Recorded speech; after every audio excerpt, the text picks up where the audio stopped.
kill about 100 people and just walk away at the end of the movie. Well, this is one of those. Massive. Except it's not one of those. Oh yeah. The side door opens. He does appear. The blood starts pumping till you feel it in your ears. 'Cause he's massive. Massive man Mansky. He looks right at you. You tremble with delight. Oh my god. He rips his shirt off. Now everything's alright.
Hiya, this is Kitten Features, and you're listening to Show X Live with Ken in a student accommodation all the way in Scotland. Wait, that was years ago. You're listening to Show X Live with your favorite Scotsman Ken, currently residing in the US of A, and Wayne, mostly from Colorado, but spending way too much time in the Howling Abyss instead of Summoner's Rift. Enjoy the show!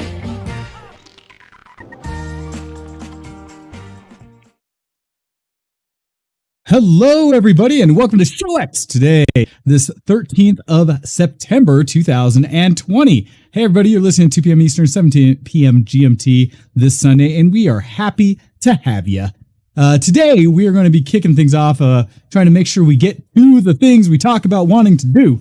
And so we're going to kick off right away with our main topics today. No chuckling as to why that may be an issue with us. Is we are going to talk about what we had hinted at and wanted to talk about last week of Neuralink, what Elon Musk had announced about that brain-altering technology that we may be seeing, as well as getting into some things about a discussion on media and some narratives that are ways that might be happening around us today. So those are going to be the main topics we're going to kick into right away.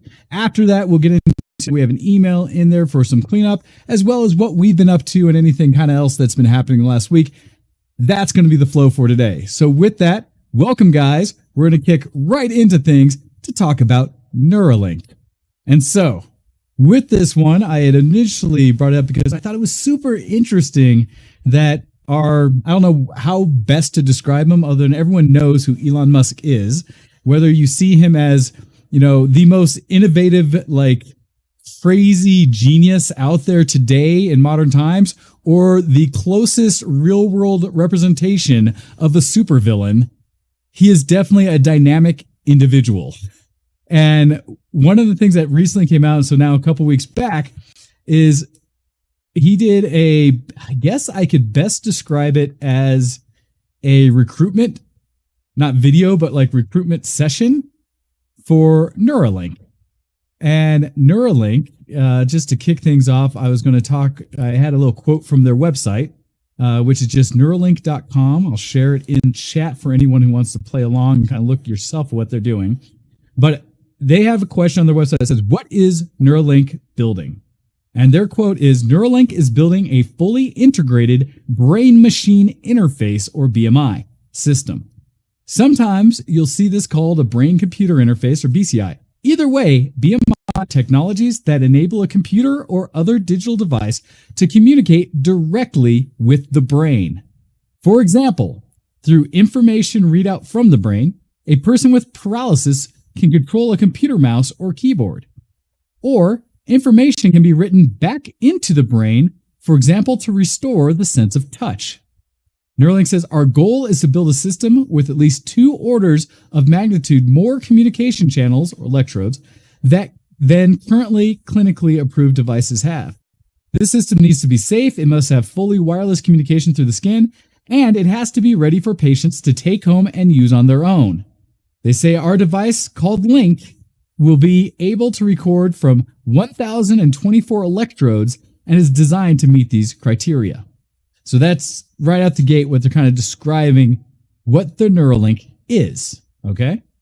So first off, was this something that either of you guys had tracked at all, seen anything about, other than hearing me say, hey, there's this thing? No, not a shred.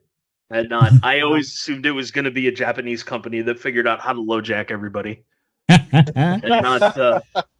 and not Elon Musk. Which the fact that he's doing it is great, right? I am a very skeptical in private interference in things that are best handled publicly, like space exploration, one potential example. However, if private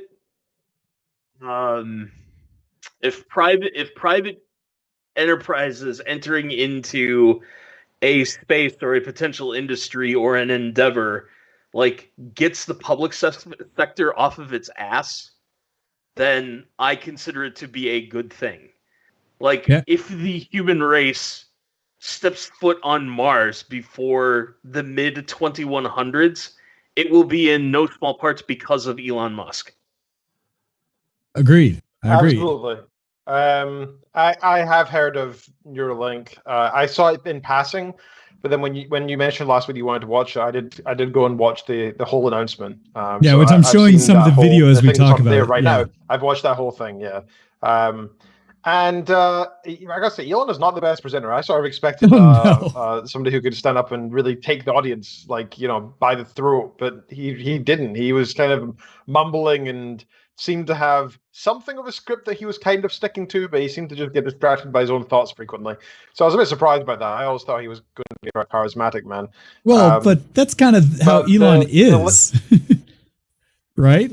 I mean, he's done that same thing when he's talked about Tesla, when he's talked about SpaceX, when he's talked about any of those things.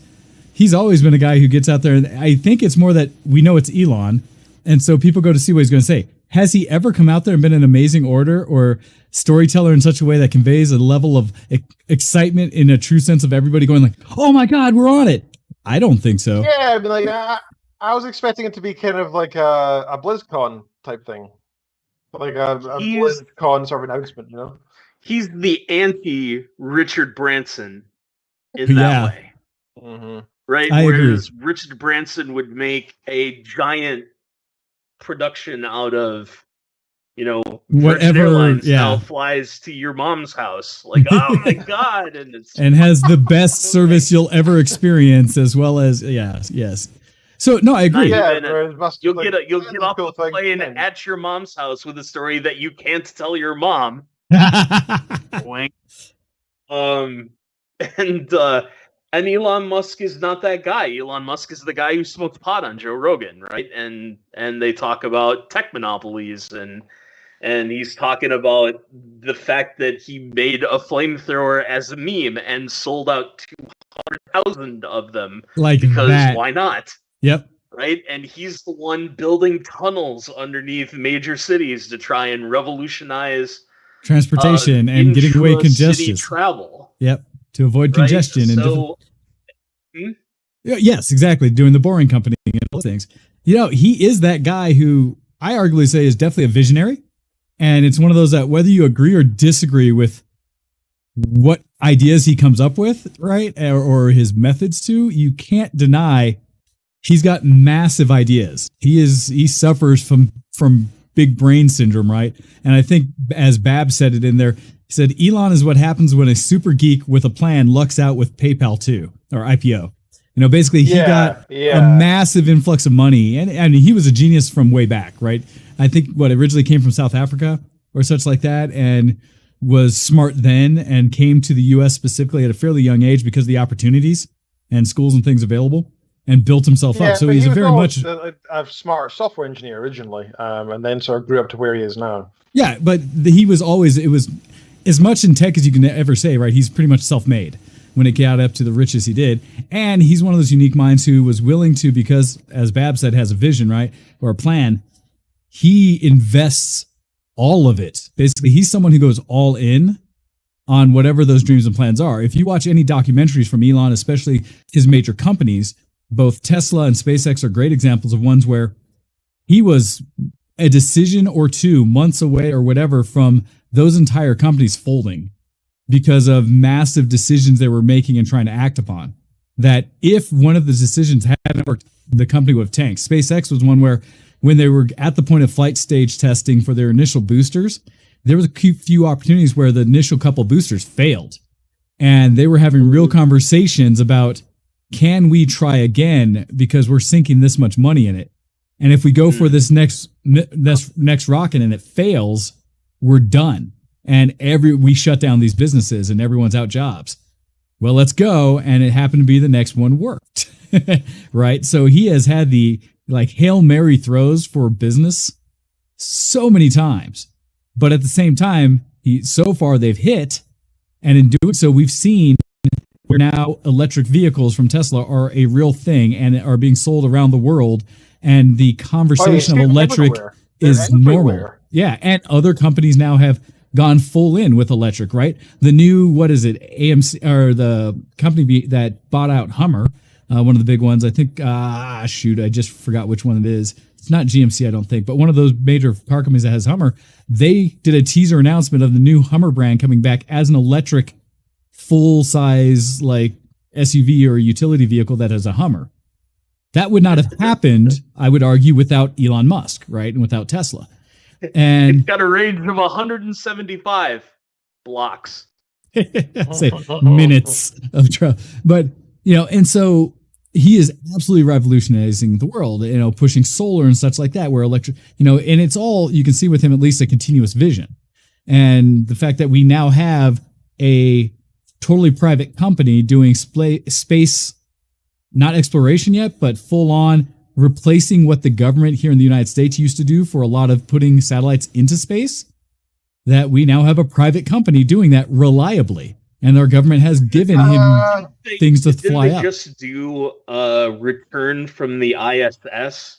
They did their own SpaceX. Yes, they did the full crew capsule. Their what's the name of that one? But they did fly their own ship, the new design, their new space suits and everything, all brand new SpaceX design.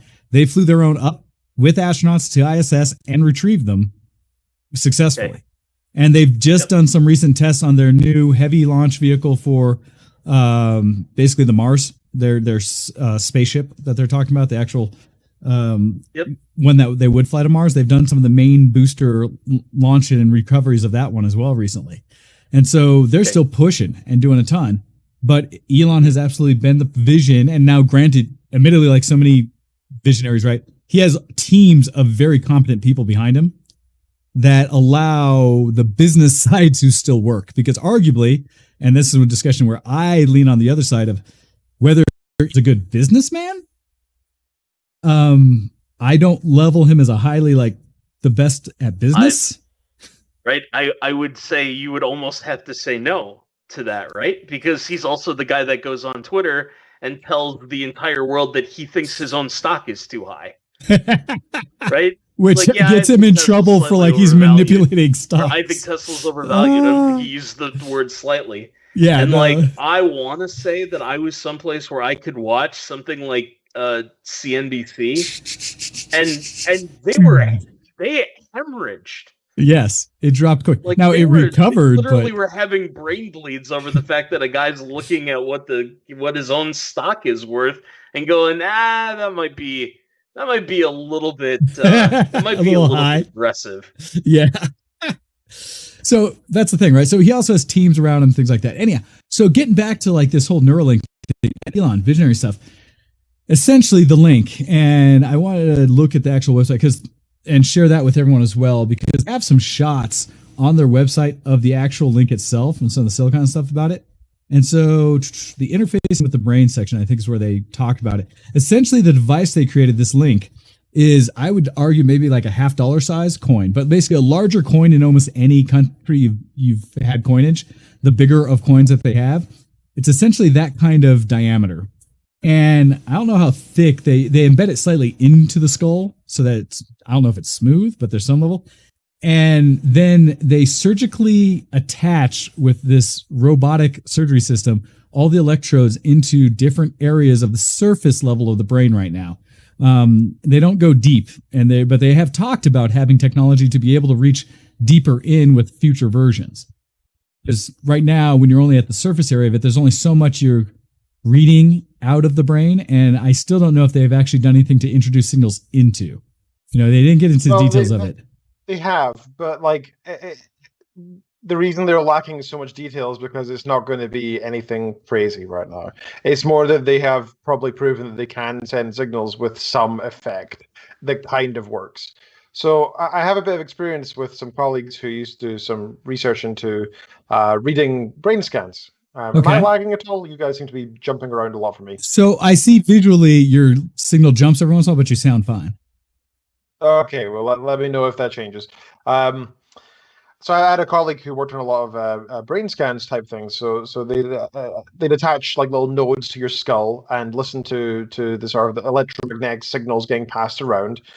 And it was interesting because if you had somebody with locked-in syndrome, you can, in theory, communicate with them and hear what they're saying. You can hear what they're thinking in theory, if you can get through if you can work out what the signals mean. And you can actually train somebody to send specific signals, like a yes or a no. That was actually quite doable.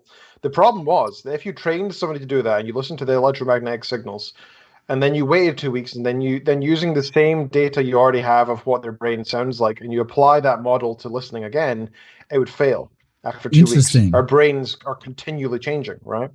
So there's a huge problem with. Sorry, again, you've frozen. No, you're fine. You keep on, man. Just keep on. Okay. So if you wait 2 weeks, then everything would fail, and you'd be like, "Why is that happening?" It's because our brain changes daily, right? So you need to continually update this model, the data of what your brain is, and the other problem is that if you're listening to somebody through their skull, you get a lot of electromagnetic signals that are going around the body in general. For example, one of the things they say to you when they're training this model is, "Don't blink," because if you blink, we'll read the blinks as yes and no's, and it'll interfere. The majority of reading this brain information is trying to get rid of noise. Like 90 to 95% of it is useless noise. All the data they get in is mostly irrelevant because your brain and your body is continually sending signals all around the place, right? So trying to get the stuff that's important for a yes/no signal is very, very, very hard. Now, Musk's stuff with this new model, this Neuralink stuff, unlike this stuff, which is on the skull, just on the skin, external. This can actually go into your brain, right? Yep. So it's getting rid of a lot of the noise. There's going to be a lot less noise to work with, which is going to help. But however, the brain is still a super complex thing, right? The amount of signals that are getting moved around there is insane. Telling your heart to beat every second, deciding whether you need to absorb more fat or reduce your fat load, deciding whether the fiber in your gut is good for you or bad for you, whether you evacuate or stay there for longer. All this stuff is continually regulated without your conscious thought, right? Like 98% of your brain is just regulating your body. Like what you consider to be you is a very small part, right? Your consciousness is a very, very small part. So this Neuralink stuff, I think the reason that we're all getting excited about it is because of thinking how it can affect our conscious mind. We're not really as interested even as what it can do to our unconscious mind, the stuff that controls our body, etc. Well, you say that, Ken. Which is kind of a shame because I know that what they've talked about so far is being able to help people with spinal injuries and stuff like that. And that's obviously super important. But I know that for me personally, as a nerd and maybe a sci-fi geek, the thing that really interests me is, I want to be like the Matrix. I want to download jujitsu, Okay, right. That is like the far end goal of where the technology. Oh, yeah. Everybody's talking about like whatever means of efficiently moving external information in and out of our consciousness, right? That is like a pie in the sky thing. But you said that about like you don't care, but like the part of the video here where they first kind of come in some of the things you can start adjusting or dealing with, right? It says, you could deal with things like potentially, and this is all potential, right? Memory loss, hearing loss, blindness, paralysis, depression, insomnia, extreme pain, seizures, anxiety, addiction, strokes, brain damage, right? There's levels that you could absolutely see trends in what the brain's doing. And like your chat there with Babs about how essentially AI, supercomputers, learning algorithm stuff could do a lot to help understand states of the brain and generalize things. Yes, everyone's unique, and yes, there's going to be moments that are always different, but at the surface level at the beginning, just being able to understand the right areas to actually tap for certain types of things. And if your first goal is fixing damage that exists, you have some simple things. Because while this is directly attaching to the brain, one of my first thoughts was, and I've seen levels of where there's already equipment out there that can bring back limited sight to blind people by roughly translating images into black and white-ish type shapes that a person can see in their brain, right? Conceive in their brain as something visual. And so a lot of that work has existed. For me, even step one is just the level of what we do right now with, attachments for people who have amputations and such, for those kind of lost limbs and things, because they always talk about still having nerve pulses. And they have very neat, artificial limbs that are able to read through the skin and through sensors that are placed higher up in the nerve cluster to do things like through your mind, tell it to grip, ungrip, things like that, and some limited sense of touch. if we can go the step beyond and start tying into the actual nerves directly, and in some instances, even if it's not a lost arm, but in the more advanced things of someone who has like a spinal injury, and now we're able to just literally bridge the gap between where the injury occurred to the nerves below and above and stimulate them and keep them going, the level of what that does for just recovery in injuries and stuff would be insane. And then as we go through a natural progression of doing and healing more of those injuries and understanding those base signals of simple like motor control and neural response that gives you touch, and we start mapping more of that, seeing where it goes and how it transfers to now understand where it triggers in the brain, I think we have almost a direct path towards starting to understand more in the brain. Now, this is for everyone, and to Ken's point of like the future and where it could go, right? We're super early on in this technology. For anyone hearing this, and it was said earlier, I think by Hando or someone else, that essentially what this video was a call out for other engineers. And it was kind of saying, here is our big push to say, send us your job your resume, right? We want really smart people who are very interested in these fields to join us in this discovery of what you could do with direct readout and potentially write to the brain, and what that could be. And so it's really interesting. This is just a progression on some technology that's already existed. Elon talked about there's other examples this has been done where they just used very big equipment, bulky equipment, or things that had to be tethered into almost like carrying a bag on your back with actually the hardware. And, the interface was specific. This is doing a few things that are basically like blending and taking us steps beyond, that Elon thing. Yeah, I see stuff there, but let's make it a little sexy. Let's make it so people can start seeing it as something they could really have, and it becomes more like an acceptance of this being a normal thing to allow that imagination growth to go. So for some of that, like for you, Todd, where you see things today in this kind of technology, it's based on things you've heard, understood like that, and what you're seeing, just this initial announcement, right? A 1024 sensors being placed somewhere on the surface of the brain, not even an advertisement of what they're literally reading.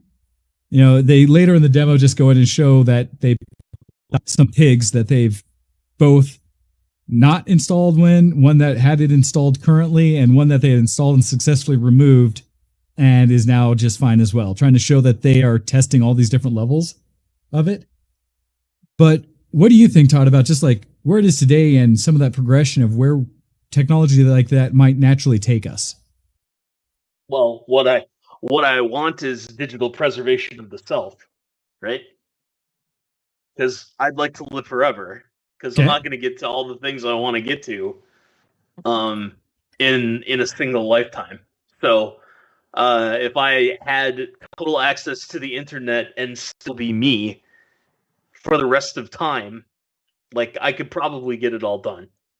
Right? Gotcha. So, I realize that's science fiction at this point, and it's probably going to be science fiction long after my lifetime. But that's what I would want. Gotcha. I think everybody would want that event at some point. I think one of the things that I love the idea of having closer to now is not necessarily having a different kind of input. So right now we have something like 27 different senses, right? Like our touch senses alone are actually a lot more complex than people like to think about. Like what most people think of the 5 general senses, but touch alone also considers, pressure, heat, pain, different types of pain, and so on, right? So we actually have like 27, 28. Like when you're hungry because you can feel it, right? That's a different type of sense. When you're thirsty, when you go to the bathroom. We have lots of senses. I would love it if we managed to plug into that part of the brain and feed it signals for example, from a thermal camera that we have attached to us, or electromagnetic camera. Or radio waves, right? I would love it if we could expand how we interact with the world and how we view it, so that we can have sensations completely alien to what we're used to, and teach our brains to parse that information. I think that we could see the world in a whole different way. Can you imagine if we didn't see skin color, but we saw heat instead? What a different world that would be. It's just so different. Right? You can't even imagine what it'd be like. Sure I do. I've seen Predator. I was gonna say, I've actually seen cameras that display information all kinds of ways. I know exactly what that looks like. The girls who don't have guns don't get killed. Oh, very. That's how that works. Danny Glover also and Arnold Schwarzenegger also don't get killed, but everybody else dies, and Jesse Ventura doesn't have time to bleed. So I think both of you agree some level of like the potential for more direct data, either input or output, right? The ability, like for what Todd you said, was somehow being able to expand yourself into a other means than our current organic limitations of what we can maintain and keep up and things like that, that having some kind of essentially, like if I could somehow attach an external hard drive to my brain such that I could especially offload that long-term memory and maybe have a better indexing and retrieval search, algorithm such that I could from give everybody photographic memory, right? That kind of thing. Oh yeah, that'd be awesome. No, I need that for my job. I mean, you have an advantage, Todd, of how you have recall. My economic well-being is dependent on the fact that I remember things that people don't. No, I kid. So you touched on something, and I want to elaborate on it a little bit more. So yes, I would like, in realistic terms, one of the first steps is I would like the direct input-output path for things like memory, right? So if I'm having this really awesome moment in time, that I could put it someplace where even if my brain degrades, like when I get old, that I can access that. I can access that memory and have it like again. Boom, right? Not like now where you maybe need a trigger or you remember parts, right. Or we all think I've experienced memory that has changed. I could just access it. I can just go in and go, hey, remember that time when Miriam and I were in front of the Bellagio fountain and they were playing Elton John and we were just hanging out and it was really wonderful and there weren't a lot of other people around, that it was just us and it was this really nice moment. Like I want to save that forever. I hate that there's a possibility due to a whole factors, but I hate the idea that there's a possibility that someday I could not remember that. Oh yeah. No, that's because I'd like to be able to hold on to that for the rest of my days. Yeah. Yeah. Well, and because think about some of those other things that we see, because right now, minus the idea of somehow extending our lives significantly, although I see ways that we get closer to that, right? Let alone the whole philosophical discussion on self, because we don't know what that is yet in true sense. There's still a lot of science out there, but no consensus, I would say, on what defines what a lot of people describe as the soul. Sure. This gets into like my discussions about teleportation, like the teleporters in Star Trek, to how far can you replace parts of your organic body before you're no longer actually you kind of concepts. And I have this whole, my own philosophical thing is, if somehow we mapped out a replacement for your brain and it acts, seems, and looks just like you and put it out there instead, well, if we actually pulled your brain out to put the cyber brain in, did we essentially just kill you and replace you with a copy that nobody knows is a copy? But the actual you is dead. Yeah, that there's questions like we don't know what that self is. How far could you extend your memory into a hard drive before suddenly you're not really you? Anyhow, but aside from all that, just the way for like that retrieval of memory would be amazing. And you can see in later patients that have dementia and general memory loss, things like that, people I know who've suffered with that with family members, it's like one of the scariest things. When someone, for whatever reason, saddest things in the world. Right, yeah. They've lived their entire lives and they get to a point where their ability to recall, especially long-term things, and make recognizable connections to the thoughts they're having diminishes such that they don't recognize you anymore. They think they're in a state of being that was 30 years prior and they're forever in this loop and stuff like that. And there's questions about arguing of like, are you still living at that point, right? What is that existence? But I see that as another, like when we get to the early stages of where this technology can make a huge difference, is helping sort out those things. Like, even if it's just making sure the recall happens consistently the way we would expect it to going forward. And if we can start mapping where that dementia starts happening, what changes, maybe we can find ways to either just stop it naturally because we now know more, or bypass the problems, right? Something like that. That's something for me is exciting, because one of the fears we all getting older, and one of the last things I want to go is the brain, right? My cognitive functions. Well, the good news is you play video things, games, and video games are supposed to be good for that, right? Well, I don't know if it's good or it just keeps it active in certain ways. Actually, but I'm going to keep doing it. What I saw was an interesting study is that it depends on the type of video game you play. If you play fast-paced but repetitive stuff like League of Legends or Call of Duty a lot, your reaction times improve, but your ability to remember decreases. You're actually worse, because and it makes sense to me, because if you ask me, do I remember my seventh last League of Legends game? I'll say I don't remember my last League of Legends game. They'll just sort of blend together into this vast, hundreds of games all together, right? It's not this; they're not individual instances anymore. But if you ask me about the specific game of Civ, which is very unique and each one's different, and those to me are all unique and different, and strategy games and puzzle games and stuff, you tend to remember the individual instances more than you do remember with first person shooters, etc. That should tell you all you need to know about League of Legends, everybody. I was gonna say, I feel like you're making some targeted comments there, Ken. Because if there were going to be a show of hands in this room of who plays League of Legends and Call of Duty, I better not say anything, because your reflexes would be too fast for me to counter. But I could probably have strategy you. Shots fired. Shots fired. Right. I was gonna say, like, I'm feeling like a bit of a noob. Learn to play.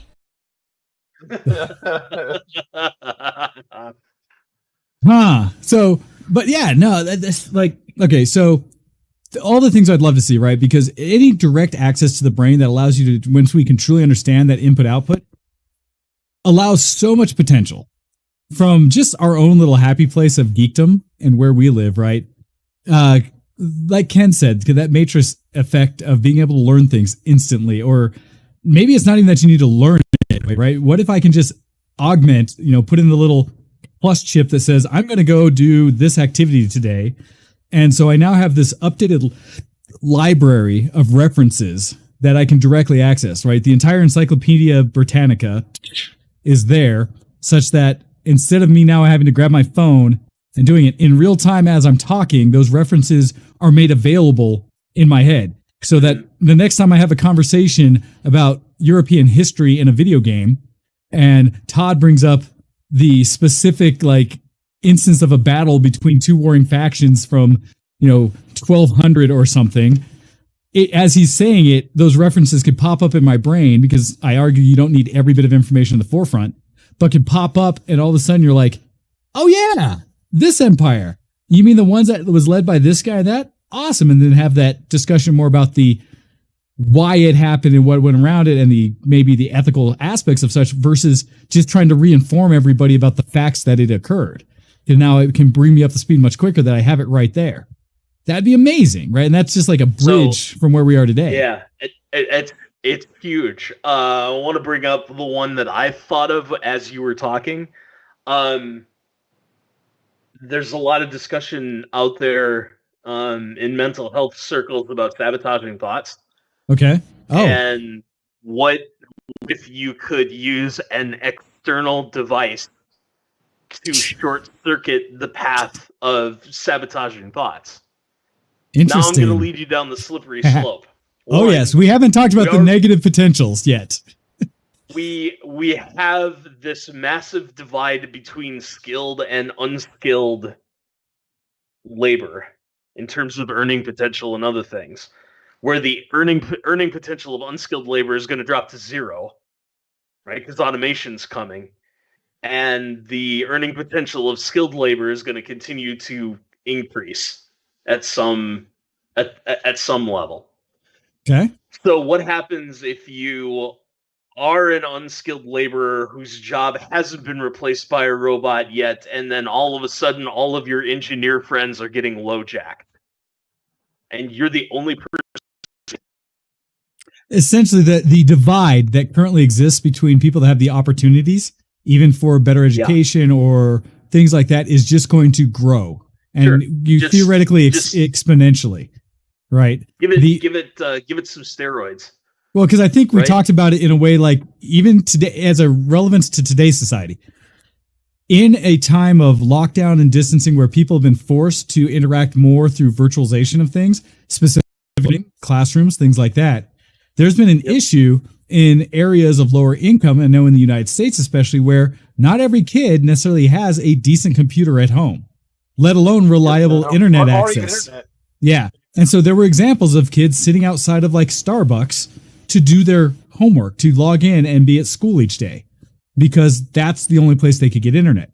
It's also in a way you might have seen today, like as people started to adopt smartphones, you see somebody that has a phone that cannot access apps today, that's just a dial pad, and that difference of what they have access to and what they can do where they're at any given point in time starts to gap significantly, right? And so what you're saying there, Todd, from what I'm hearing, is just that all of a sudden, if people have access to technology, if some people have access to technology that allows greater memory recall, more information available. And Babs put it in the chat. If everyone is skilled labor, is anyone really skilled labor? But see, there's the problem. It's the same thing with the automation revolution that we talked about last time, right? So 50% of everybody's dumber than average. Okay. Right? That's just statistics. 20% of everybody isn't smart enough to be able to read, to follow directions, to be taught a simple skill. Now, I don't know the percentage, but some percentage of people, yes. And then it's just like, this is like just bell curve stuff, right? Like the U.S. military estimates between 15 and 20% of everybody can't be trained to be in the military. Okay. Yeah. Okay. So now, I am an engineer. Ken's a professor or a researcher, and Wayne, you're an engineer, right? Yes. We all have jobs that are good enough that if a brain augmentation device came out in the $2,500 to $4,000 range, I can make that happen. Yeah, I could make that happen. It'd be a stretch, but certainly in Norway. Yeah. Right. And if it's not going to happen for another 10, 15 years yet, I'm going to be in a position where I'm going to have $4,000 worth of money to throw away. And I'm automatically going to be at an advantage over every single one of my peers. Duh. Like at that point, it's not even a consideration as to whether or not you do it. Like you do it because you need the competitive advantage. So then everybody's going to do it. Essentially, if everybody's going to do it, what happens to all of the people who can't afford a $4,000 price tag and don't get it? They were already behind. So I'll tell you what's going to happen. Evolutionary step behind. No, I'll tell you what's going to happen. They're all going to get one too. Theirs are just going to be offered via their access that. No, not. It's going to be augmented because the person who's going to put it in them, where Elon Musk is throwing it out there, right? And technology, we need this to happen. The person who's going to give it to the masses that can't afford it is Zuckerberg. And it's going to have a little F on it, and it's going to be blue. And whenever you jack into the information, it's going to be ad supported, and it's going to come directly from Facebook. Yep. And that's the other half of the slippery slope. Because if they can do full I/O to the brain, they can behaviorally engineer you. And the social media companies are already trying to do it. Yep, through external means, let alone if they have direct access. What if they can pump information in while you're asleep? You wake up with a sudden desire to start your day by using Folgers. Folgers Instant Crystal Coffee. because that's what you need in the morning, let alone whatever. So yeah, that seeks from utopia. Yeah, we've gone from utopia where advertising just goes away because there's no money in it anymore. Well, there There's is no need for it. You make people think about the product. You just need to make them feel that they want the product. So here's the key, right? It's a different kind of advertising that is so nefarious because you don't realize you're being advertised to. And much more insidious. Yes. So there's multiple sides to it, because I was actually, when I was going to start, I was going to say that's where I would make I was really going to go from, what was it? The movie, it's a movie about basically a world in the future. It's the whatever opera. I forget the name of the song, the movie that came out, but it used to be a play on Fifth Element. No. It's not a space opera. It's a body parts one, and it's one where basically you have a body part fail. Main company replaces it, but now they own you, and you're under this crazy thing that when you can't pay anymore, they reclaim it. And so it starts with an R, the name of it. Repo Man. Thank you, Tasty Meat. Repo Man, the whatever opera. That's that series where what you're going to have is people that have the brain chip. They're going to license it to you, along with any other connecting material you need for your body to be more efficient, like that new cyber leg or the new, because once you can do the brain interface, all those things about upgrading ourselves cybernetically becomes almost secondary. That's easy then.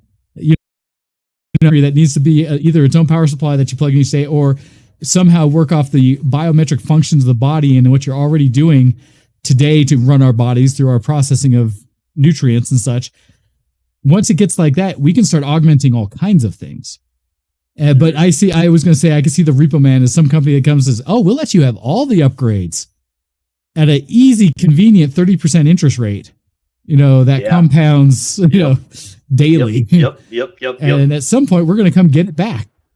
And so, that's where I see it potentially going. That's just it. You 2 weeks from now, you'll have Bob's leg. Yeah. So, I mean, it's weird because there's a part of me that loves the idea of us connecting more directly with our technology, because we see how fast processing and information exchange can enhance life potentially. And I say enhance, I'm not saying for better or worse, because what you do with that access determines whether it's good or bad. Arguably, social media, often bad, and how it is often used, but could be beneficial in some cases. Because I love sci-fi in general, right? I think all three of us here love sci-fi. I think a good portion of our audience loves sci-fi. And so when we start talking about the things of being able to just think about something and having it happen, the idea of... Can I make an analogy, since we're talking sci-fi, to one of my favorite series of all time, which is this concept in the utopian mindset? So anybody who's read Ian M. Banks's The Culture novels, brilliant series, highly recommend it, by the way, for anybody who's interested. I recommend beginning either with the first book, consider Fleabag, or alternatively The Player of Games, which is just a fantastic standalone book. And they can all be read in any order. There's really no continuous story. They're just all in the same universe. Anyway, the characters in this world, or I should say the members of a society known as the Culture, can have access to a Neuralink type technology, which grows into their mind at birth, if they so please. And it's far-fetched to an extreme. I mean, for example, they can think themselves into pretty much any other species or any other gender or mix of genders that they so please at a genetic level, and then phenotypically as well over time. So if they're like, I feel like being a girl in 6 months' time, they can just think it and it'll happen, right? They have like a menu they can effectively access in their brain and do stuff with.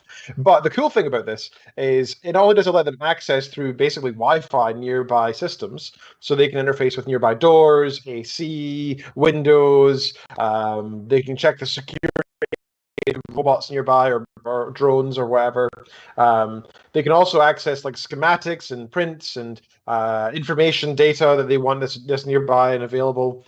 But they can also do things, for example, access drug glands that have been engineered into their body. So think about other implants, right? If we have a processing chip of some kind that we can access mentally, we can then use that to talk to other augments in our body that may one day come. So, for example, right now you've got perfectly working two good arms, and the idea of cutting off an arm and replacing it with a robotic one right now is a bit dumb, right? Some people have actually done this, by the way. Feel free to look that up. I don't There are say some people dumb. who've actually self-amputated themselves in order to upgrade.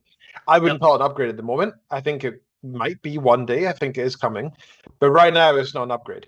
I think eventually when we have, once you can feel with a robot arm, you can sense information like that new input. Maybe if it's stronger, maybe if it's more efficient, maybe if just you're getting old and you start replacing parts of your body that don't function as well. Why not, right? I mean, we already use wheelchairs to let people travel. What if we just gave them new legs that are better than they originally had? Why not, right? But what if you can then access it with this chip, which allows you to be like maybe it's even faster than the impulses that get sent through your nerves. I mean, the level, like, this isn't too far in the future, I think. If we do have the ability to mentally transmit information to a chip in our brain, then why not have it be able to connect to other parts of your body that we already have, right? We already have robot arms. We already have robot legs. This stuff exists. That goes back to that first, there, right? Yeah, that goes back to that. That goes back to that first discussion I was saying about when you start by just augmenting disabilities, right?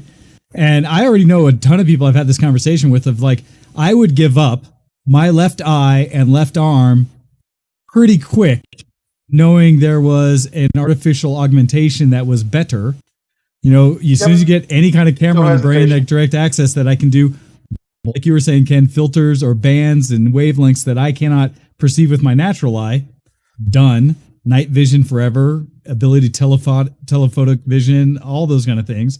Let alone, right? I'm there, but Ionis is like, and we're back to Borg. It's those sharing mental states. Well, but hey, but why not? Because once you can map what my thoughts are, how much more convenient it is to now share ideas about future things and projects. So that was the difference between a digital whiteboard and a brain scan or a brain share, especially for people that maybe have difficulty putting their ideas into a well-presented package for others to say, maybe I convey information through a lot of emotions and feels and things like that form my way of why this is an important thing and a way forward. If I could share that and make it accessible for someone else to download, and all of a sudden they at least get my exact state of mind, like, oh, that's where you're coming from. Let alone communication, right? To be able to communicate with your spouse or something like that and say you're correct. I mean, the truth is we don't think in English or whatever language we think in natively. We think in ideas that we then translate to ourselves, right? We think in concepts. We think in designs and blueprints of sorts. We think in imagery. We think in audio, but we don't always necessarily instantly think in language. In fact, if you speak to anybody who is a native speaker of one language, they'll say that generally speaking, when they start to put it into English, they've already got the idea formed. So when you start to actually type into words in your mind, it is in English. But if you talk to somebody who, like, for example, I'm learning German just now. I don't think in German, but my professor, one of my professors at university, is German, and he says that he thinks in English now because over the years he learned English to such an extent that he now thinks in that natively, right? He actually just thinks in English. Oh, I experienced that. Stage. I experienced that when I was learning Spanish. Not, right? When I was learning Spanish, there was a moment where I was doing it so in depth that I caught myself thinking in Spanish. And it was a momentary self-realization of like, whoa, what just happened that was my default for a phrase or two? Holy cow. I think it's because when you learn a language, you initially map the new words to the English word, right? Initially, yes. Two. But over time, you start to learn that the actual concept is directly connected to the word, not just the word to the concept, right? Yep. So we've talked a lot, I think, from a perspective of how there's a lot of potential good or technologically geek sexy that could come from an expansion of this kind of technology, where we're in a very baby first steps here. I think all of us agree that we are years, if not decades, away from seeing this grow into something a little more fun or useful in a way that maybe I would want. And so, well, Babs, when you say what happens when you think in a language that doesn't have a word for a concept, you convey the concept, not the word. If you had a direct mental, we do that all the time. We do it all the time. and it's possible that language is English, right? Because of the way European languages do that kind of thing, where they'll just take words and string them together until they get the German, until they get the concept. Like German. Norwegian and Squirrel. German are notorious for this, right? They just have these letter avalanches of things that are describing what in English I can do in 4 words, right? We absolutely have to have them in. We can't. If we had every single concept as a single word, we'd have an infinite vocabulary, right? It wouldn't make sense. That whole spiel I just said could have been defined into one word that way. There are language. Yeah. What was it? There was a specific language, like an AI built language that's like that. That it was built to have specific sounds or whatever for every concept, and once you learned it, it was very precise. But to get there, it's insane. Like a person cannot think that way. Anyhow, so that's just one thing. Conveying information without the blocks of our things. Just before we go off that topic, what were 2 things? First of all, the metaphor language, Shaka when the walls fell. I mean, Darmok, right? You can talk about the Star Trek stuff quite easily, but the metaphor language. And secondly, you said when there's concepts that don't exist in English, Schadenfreude. Not literally the concept. There's a word that didn't exist in English. Actually, it doesn't exist in English. We stole that from German because it doesn't. There's not a word for it in English. So this is where it means pleasure derived by someone from someone else's misfortune, right? So if somebody falls over and you're like, oh, that feels good, Schadenfreude, right? That doesn't exist in English. We stole it. We literally beat up German, took the words out of their pockets. English is a conglomeration of every language available because we will find the sexy thing that is a different language concept and say, oh, we'll use that too. We'll just pronounce it terribly because our mouth doesn't work like that. And so we do that constantly in English language. It's a crowdsourced language from all other languages on Earth. But so is every language. Okay. If you ever watched a broadcast in Chinese or Japanese, you'll see all the characters or whatever, and then you'll see like Microsoft in English in the middle of it, right? If you ever watch Japanese play-by-play of professional wrestling. Oh, I have not. Because the moves all have English names. Yep. So they'll be stringing along a description of what's happening in the ring, right? In just wonderful Japanese, and they're getting excited the way good play-by-play guys should, and then all of a sudden you get this like split-second pause, which feels awkward when the play-by-play guy is stringing together like long sentences of Japanese and not even breathing. Yeah. and then he pauses to say DDT. Gotcha. Right, which is the name of a move. Or what did I hear the other day? Because I fell down this hole. Oh, a tiger suplex. Right? And he's I don't know what's going on in the ring, but I saw it and I went, oh, that's a tiger suplex. As he says the words tiger suplex. Tiger suplex! All right. Yes. Like, I assumed that has a Japanese name, because the only time that I've ever seen it is when Japanese wrestlers do it. Like, I've never... there are... So moves they came up with themselves. Wrestlers that can do it. Gotcha. Okay, well, so these are all kind of teases of where you've heard us kind of tangentialize about what direct access to the brain in a technological way could mean. We haven't spent a lot of time on the negatives. We talked a little bit about direct advertising, things like that. But the real issue of things like, well, you kind of hinted at to a degree in the way you named it at the beginning of the show, Todd, of lowjacking, that there's actually potential risk beyond that of people losing themselves. What keeps the new future super hacker from being able to understand the body well enough to actually perhaps put you in a state of detached brain stimulus internally, but full control of your body? They put you in La La Land. Has to be multi-factor authentication. Well, that's the thing, right? But there's a risk, right? Regardless of how well we protect it, there's a risk that when you have direct access to your brain, somebody can find a backdoor, find a way in to now do nefarious things. And so, I mean, in any technology we have, right, that exists, the majority of people don't suffer from it. But I really thought you were going to go a different way with that. I really thought you were going to talk about government interference or government behavioral engineering. Well, we want you to think a specific way those are bigger So- aspects that once you give access to your brain, because the part of the question comes in, who would you first trust? We talked earlier, private versus public, with technology like that. Do we go to someone like an Elon who arguably has his motivations about how far things could go and what, he wants to advance the human race in some form of his doing, versus, yes, a government, let alone even governments that you generally may trust, but then you go to governments that we absolutely do not trust, having access to that technology? Are there governments that we trust? Well, that's what I said, even somewhat. And if so, boy, has the media in those locales done an atrociously god-awful job. As a hint Because and we taste should, and towards... this is just me as a Gen Xer, we should all be naturally skeptical of authority. Gotcha. Right? Which And I think... to give you one sort of real world example, why does the European Union need an army? I don't know. Unmute yourself, Ken. If you were gonna answer the. Oh, sorry. Yeah. Sorry, lots of noise outside. People walking past. We can't hear yeah, it. Or at least I EU can't. Yeah, I can't hear The it. EU doesn't have an army. I said. No, but why do they want one? Do they? I haven't heard this. Again, it's like your mileage may vary, but there are independent media sources of various levels of trust who have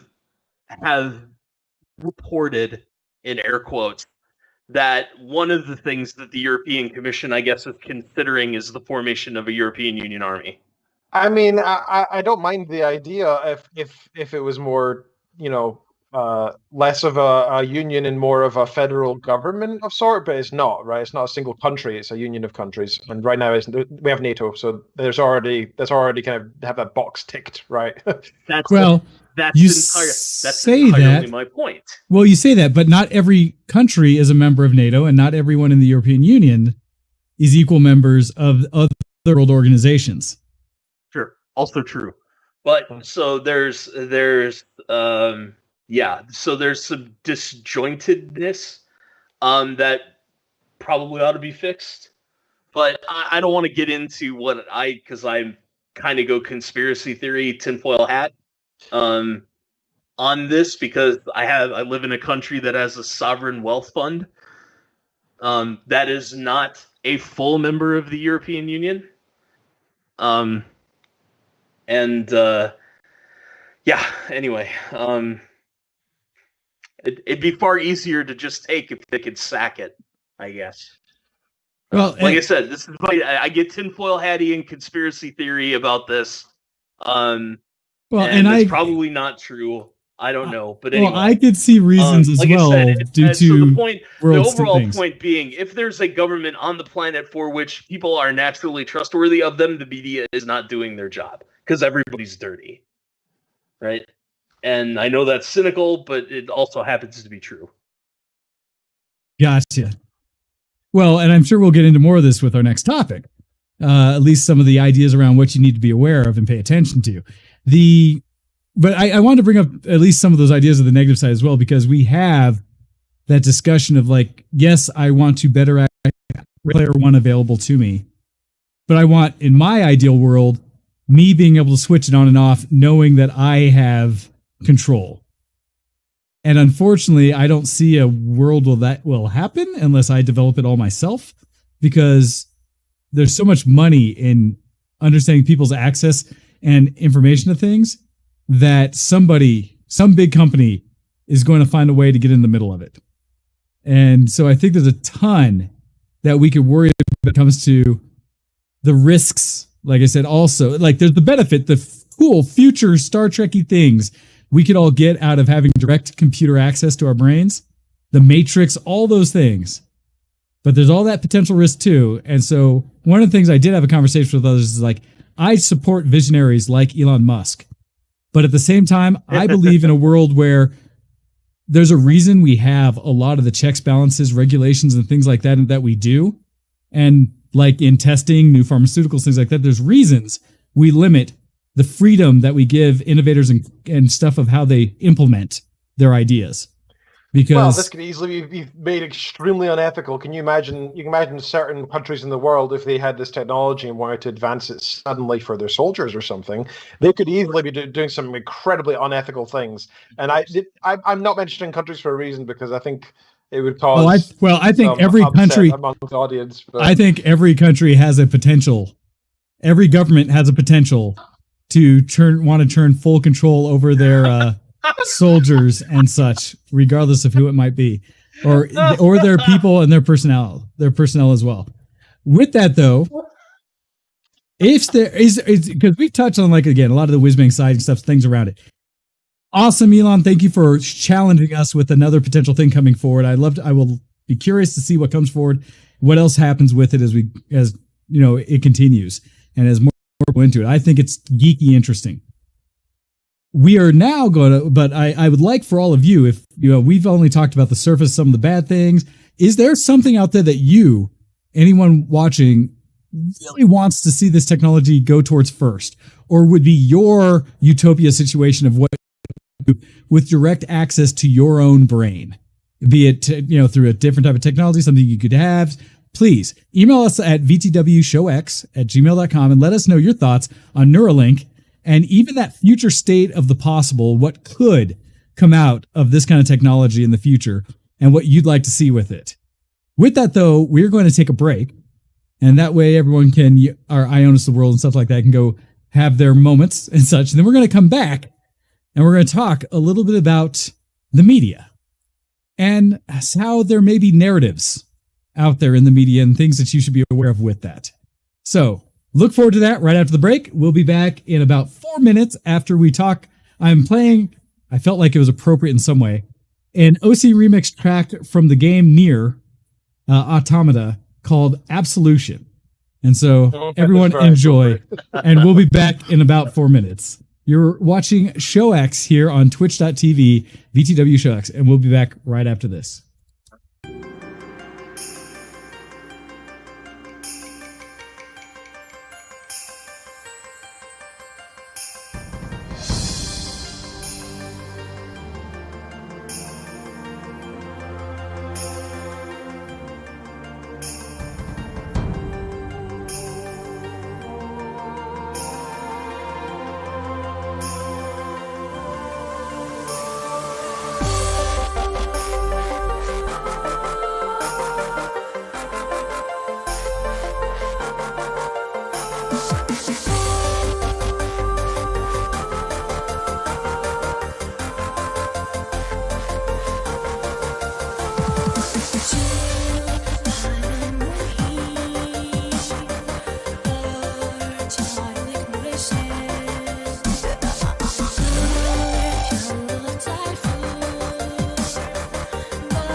You're listening to Show X on btwproductions.com.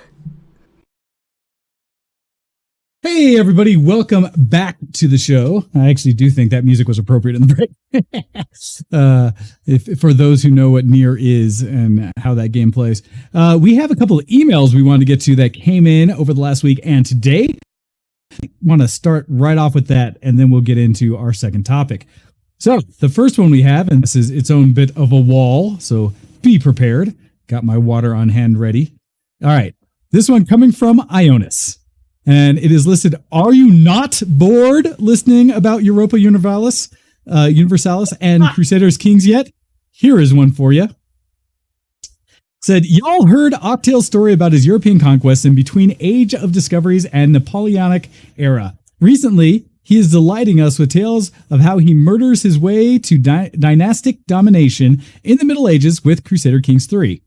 And here are my 5 cents about how another Paradox game, Hearts of Iron 4. Forget about hundreds of years of plotting, scheming, and backstabbing your way to the throne on this or that country. Hearts of Iron 4 takes only 15 to 20 in-game years that shaped the modern world we know today. Welcome to World War II. The game has 2 starting points, 1936 and 1939. The latter kicks off right before German invasion of Poland and is your equivalent of, quote, instant action game. 1936 starts gives you 3 years of wiggle room to change the shape of the conflict to come. Quote, or parens, unless you're Spain, then whatever happens, you end up having a civil war in the summer months of 36. One of the core game mechanics in HOL is the political alignment of different countries, which affects the network of alliances they form.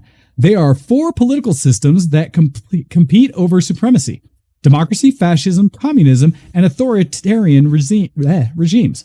The alignment can be changed either by manipulating public opinion or making radical political changes.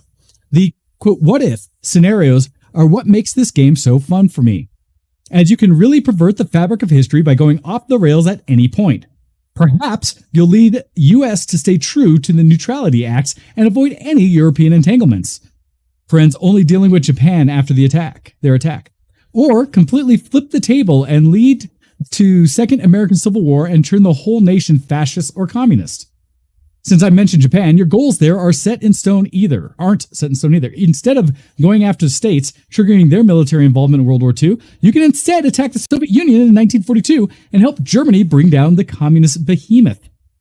Those, quote, what if scenarios are presented to all major countries in the world, and with AI being able to go off script as well, you can see some really wild outcomes. At its extreme, you can play the game as a good guy Hitler, or just get rid of the Fuhrer and replace the Third Reich with the revived German Empire, prompt restoration of Austro-Hungarian, and reform Central Powers. Mechanically, the game differs from other Paradox strategies, as it puts a lot of focus on securing resources and keeping the economy going during the war, as World War conflicts are almost always fought until one side is utterly defeated and the home front plays a major role in the struggle. Each nation has a limited number of people who can work and or fight. The more people you send to the front lines, the less will be working in the factories and vice versa. Most wars don't end because one faction employed some extreme stratagem that caught the other side by surprise, unless you're the French. Instead, most likely outcome is one side running out of people to build arms or people to wield them. The destruction of home front often involves strategic bombing, creating meat grinders, and attacking convoys carrying raw materials. The game, like most Paradox titles, avoids most controversial aspects of history. You'll not hear anything about the Holocaust or provide any racial context to Nazi occupation of various European states. You'll not hear much about POW camps either, gulags, Katyn, Nanjing, or Auschwitz. I can only imagine the galactic portion of the S-storm that would happen if the game weren't sanitized in this way. However, somehow, without this historical context, you can feel almost too comfortable sitting down and playing a massive air raid on Dresno, aimed at decimating the local industry. That meaning of human suffering is removed from the game completely. Why you got to use these words, Ionis? The apocryphal quote attributed to Joseph Stalin actually makes sense in the context. A single death is a tragedy. A million deaths is a statistic. How is Hearts of Iron 4 compared to other Paradox games? It definitely feels faster. The arms race makes you throw newer machines into the conflict every year. Front lines constantly move, and the neutral states get slowly dragged into the maelstrom of steel and fire. The game's weakest spot is AI. The scenario sometimes ends up unable to finish itself, and neither allies nor Axis can perform a successful naval invasion, forcing the conflict to last forever as both sides slowly bleed themselves to death. It takes a player's foresight to prepare powerful enough local superiority to secure a beachhead and push forward from there. Still, if you enjoy the history of the XX century, I encourage you to at least search on YouTube Hearts of Iron time-lapse and watch how different each version of the World War may end. Spoilers, Axis normally loses. Well, here's my pitch for Hearts of Iron 4. I actually finished it in the first draft this time around. Kind regards, that from Ionis. So thank you for that detailed discussion, Ionis, of Hearts of Iron 4. You own Hearts of Iron 4 too. Because it was on sale while I was waiting for the Emperor Path, and it went on sale. So I picked it and a bunch of its expansion packs up. So I have played a few campaigns. I played a communist Poland campaign, which is pretty funny. Pretty likely. Also, yeah, not very likely, but they went communist, joined the Comintern, annexed Lithuania, reformed a communist Polish-Lithuanian Commonwealth, and then basically I got annihilated by the Germans, so it's not like it mattered. But I did do that. I did non-aligned Japan, or authoritarian but not fascist Japan, and conquered my way into the Middle East and did some stuff that way. Like took all of the oil fields of Iran, really early on in the war, and was like oil peddler to the world. That'd be huge. Like didn't get involved in any other way. And then was the other one? I did one more that was kind of silly. Oh, a Germany game where I kill Hitler in middle of 36, and reinvite Kaiser Wilhelm back to Germany. And so yes, the restoration of the German Empire. There's a lot of funny stuff that you can do in that game. Like you could reform Rome. You can start as Italy and reform Rome. So if you conquer all of France, all of the Iberian Peninsula, most of North Africa, the Levant, all of Anatolia, most of the Balkans, and maybe a little stuff in Britain, you can reform Rome. That's like a paradox. That's like in every Paradox game, pretty much. Okay. So yeah, I mean, I like Hearts of Iron 4 less than Crusader Kings and EU4, and about the same as Imperator, Imperator Rome, just simply because I never understood the mechanics behind unit makeup. And so every one of the Paradox games does combat a little bit differently. And so there's this notion that they all have of combat width. And in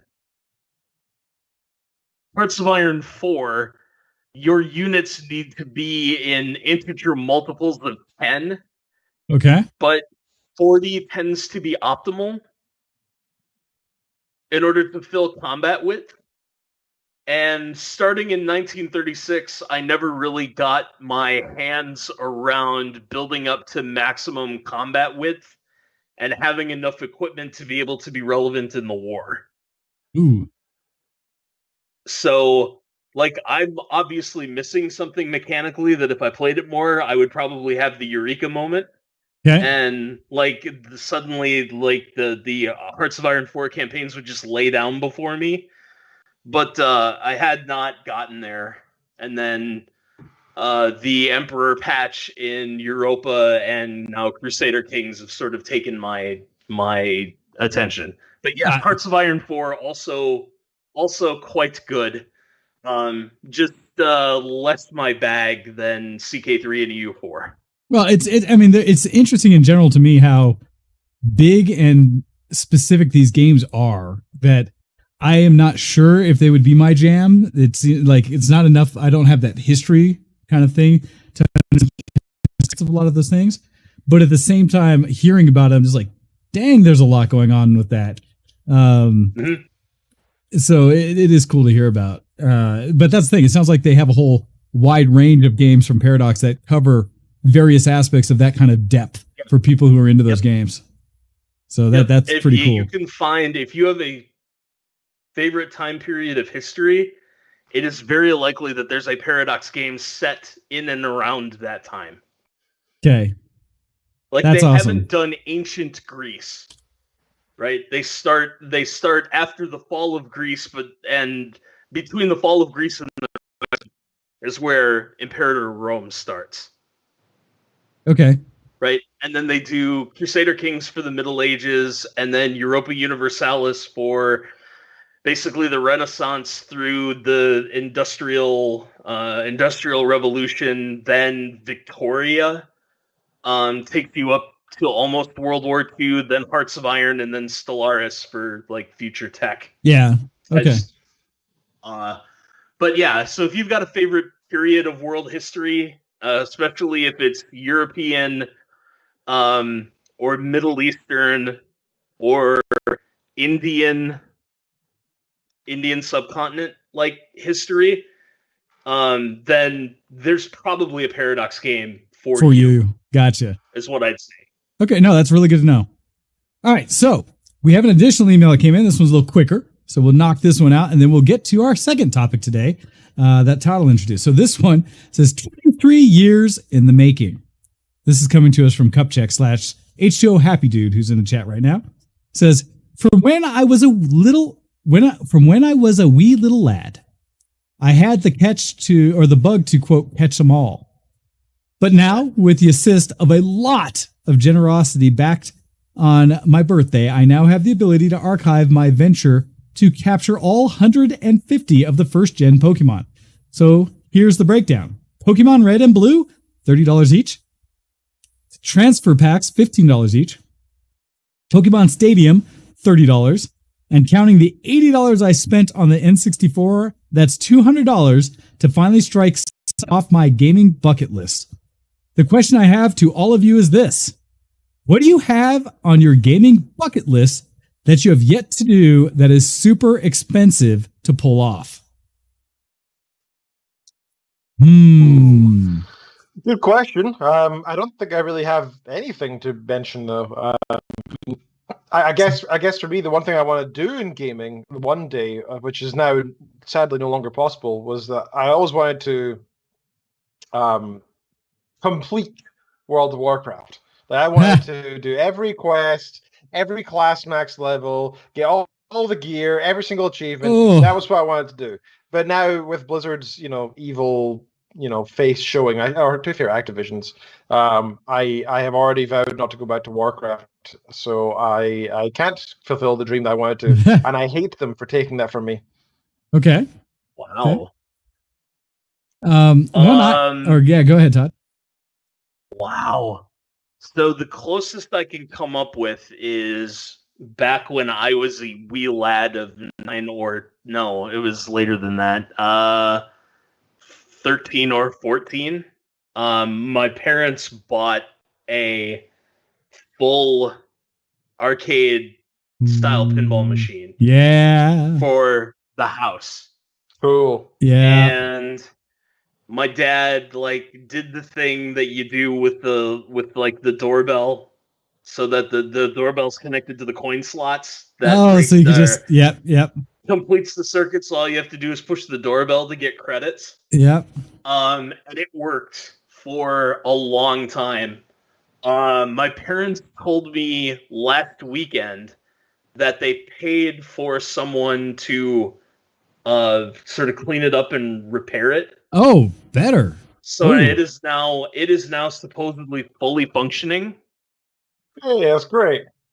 And I would like to get it to Norway. Oh gosh, that's awesome. Good luck with that one. Well, no, it's totally possible, right? It's just a slow boat over, but with good packaging, it could absolutely done. But it's not going to be cheap. So it's not going to be cheap. So that does fall out of the category for an expensive one.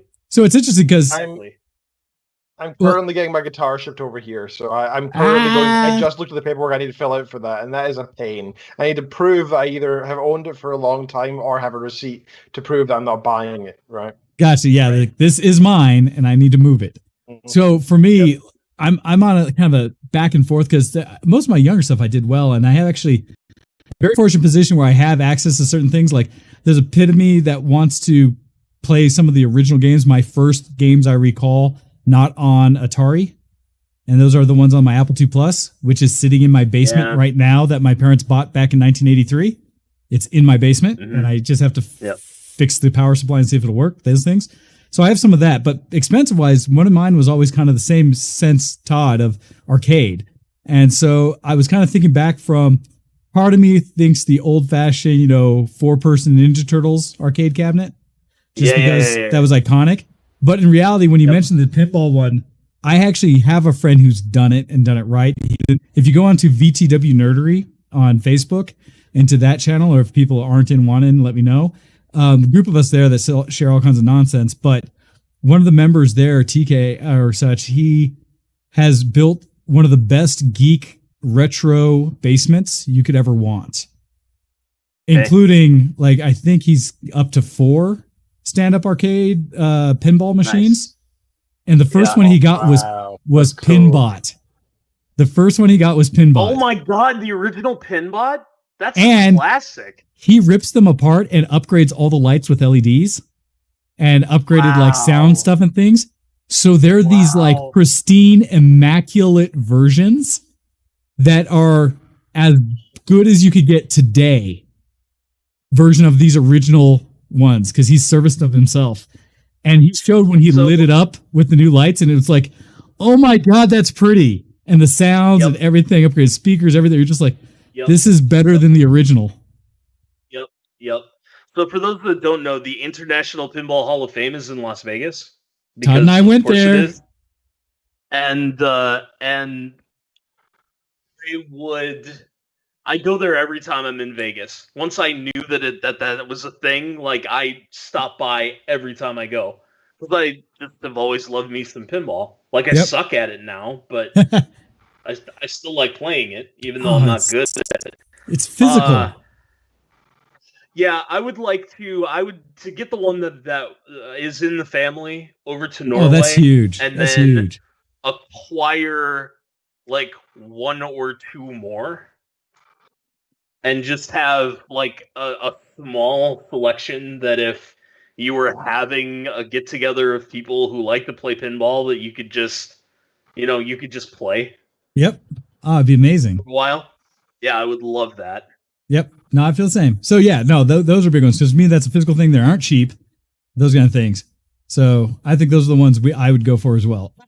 So it is time for us to transition to our second topic. Todd, you had let us know that there was something you wanted to speak about when it comes to the media and the narrative they have. And I try not to pay attention to the talking heads. I really do. But sometimes it's the only way for me to be able to get information about sports. Okay. Sometimes because I'm watching on YouTube, I don't spend a lot of time on ESPN. So if I really want to get the lowdown, there are a couple of sports talk shows that also put clips on YouTube, and I usually go there to get my information and opinion stuff. And to sort of make a long story short, the professional basketball team, or the NBA team in Milwaukee, was the number 1 seed in the Eastern Conference playoffs and lost a 7-game series in 5 games. So they're done. Gotcha. And the next day, the big story, in air quotes, wasn't that Milwaukee essentially was upset, right, by a good team, but a team that shouldn't have beat them. It wasn't that, the superstar player he turned his ankle in game 4 and did the best he could, but when your best player is hurt, it's hard to win. It was all about It was all about the fact that the Superstars player is going to be a free agent, not this offseason, next offseason. Okay. And where's he going to go? And why would he stay in Milwaukee? Gotcha. And the framing of that, and it was consistent between ESPN and Fox Sports 1 and a couple of other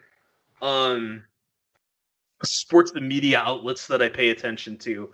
Almost as if they were trying to invent the story that the superstar player couldn't possibly be happy in Milwaukee and has to go someplace else next offseason. Right? Gotcha. That's the spin of it by asking the question, why Milwaukee? I would ask the question a different way. Why not Milwaukee? Okay.